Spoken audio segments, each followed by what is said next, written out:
Mick Dizzle Gaming coming at you. Thank you so much for stopping by, and I hope you're doing well today. Hit that like button if you enjoy this, and subscribe to keep up to date with legendary gaming news, leaks, live streams, and a whole lot more. In today's video, we're going to take a look back at LA Noire and how it failed for Rockstar, how this destroyed the company that developed it, and how this ties into a current Rockstar project that's really big right now.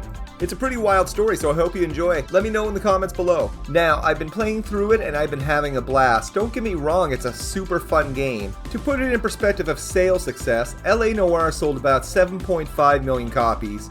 Red Dead Redemption 1 sold about 23 million. Little background on LA Noire: developed by Team Bondi and published by Rockstar Games. This is headed by Brendan McNamara. We're going to come back to him in a little bit, as there's some tie-ins to present-day Rockstar projects that are upcoming with him. So just as Red Dead Redemption revolutionized the Western genre, the hope was LA Noire would revolutionize the detective genre. The most interesting thing about the game is that it used a technology that was never used before in a video game and hasn't been used since, to the best of my understanding, called motion scan technology. So what the fuck is motion scan technology? Well, if you don't know, I'll tell you what it is. It's a performance capture technology that's an alternative to traditional motion capture. It uses 32 high-definition cameras that completely surround the actor and capture the performance in 3D at 30 frames a second. This technology is actually core to a lot of the gameplay. While you interview suspects, look for them lying, facial hints, those type of things. Do they got an eye twitch?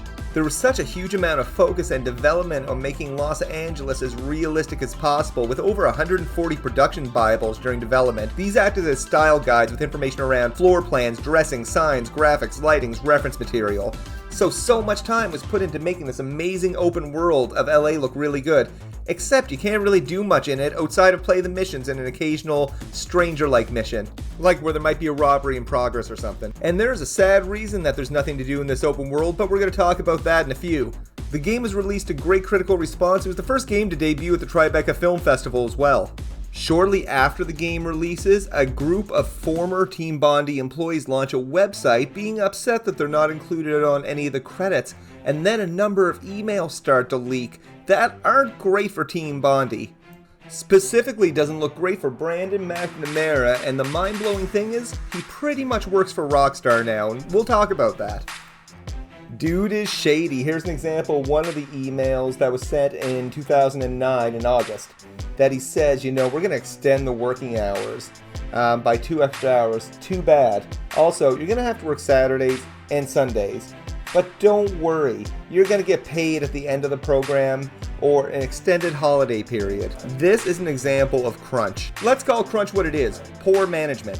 What has ended up happening in the industry when crunch is implemented is high turnover, burnt out people, and products that don't reach their full potential. So these guys were said they'll get paid overtime after the game's release, or they'll get some time off after the game comes out. That makes people scared to quit their jobs. I guess it didn't stop these guys because the turnover was absolutely crazy, I guess.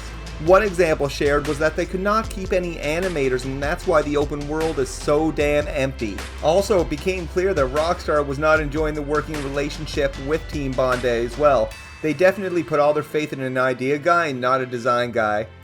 Check out his response ripping the shit out of Rockstar in this email. And what happened was very relatable to a lot of us in the workforce. If someone quits, often that work just gets dumped on someone else for some period of time. They may replace them, they may not. Game development is hard, and you need the talented and best people to make AAA games. And a number of those people contributed, but not many of them stayed because of the awful working conditions at Team Bondi.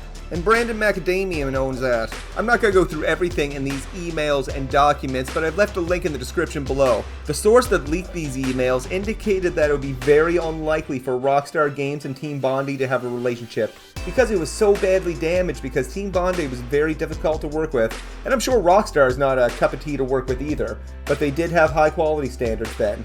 So they probably wouldn't publish any future games from Team Bondi.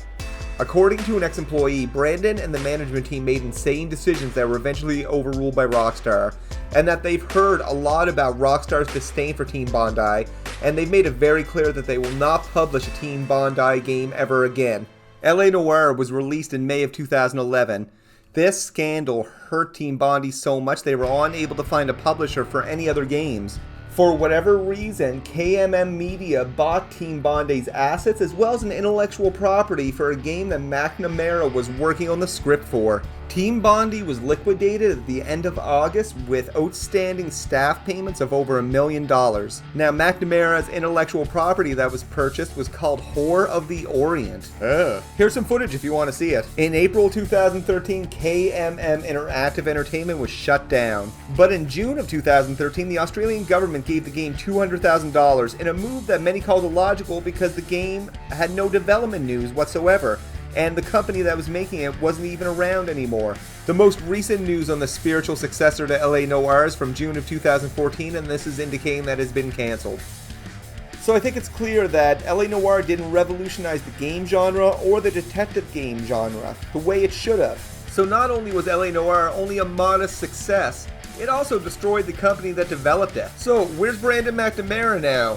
With all that hostility towards Rockstar and Rockstar's perception of Team Bondi being a bunch of jokers, he wouldn't be working for them, right? In October of last year, Mark Wankerberg, for whatever fucking reason, announced that GTA San Andreas will be coming for VR. The company developing that is called Video Games Deluxe in Sydney, Australia, who was founded by Brandon McNamara. Maybe they worked out their differences. Let's hope banking on this idea guy works out for them a little more this time. 11 years after LA Noire released, it's unlikely we're going to get a sequel, but it will be good because it's a pretty good start. Video Games Deluxe also did LA Noire the VR files, so that's probably something like what we should expect to see in San Andreas. We know Team Bondi doesn't exist anymore, and the game was built on a proprietary engine. I don't even know who owns that right now, if it's Video Game Deluxe or if it was sold with Bondi. Maybe it would have to be recreated within the Rage engine, I don't know. However, it only looks like Video Game Deluxe has about 13 employees right now, and I bet you they're all working on the San Andreas Oculus piece. Criticisms aside with LA Noire, it is an incredibly innovative game that probably had way too many hands in the pot trying to develop it. I do think Rockstar could build on that foundation and make a really amazing detective game set in that era. What do you think? The innovative technology that was used in it really hasn't been used in anything since that I'm aware of. Well, if you made it this far, thank you so much for watching. Since the announcement last year of San Andreas on VR, there's been zero news around it. I'm wondering if the development's troubled at all, or perhaps they saw how good Resident Evil looked in VR and had to step it up a little bit. I am going to continue my playthrough and I'll give the game a full review. I might even stream a couple sessions of it.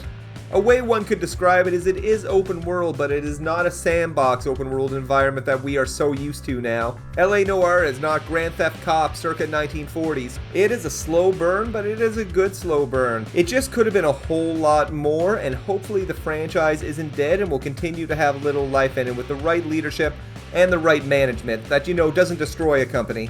Big shout out to my McDizzle Gaming members. Thank you so much for your channel support.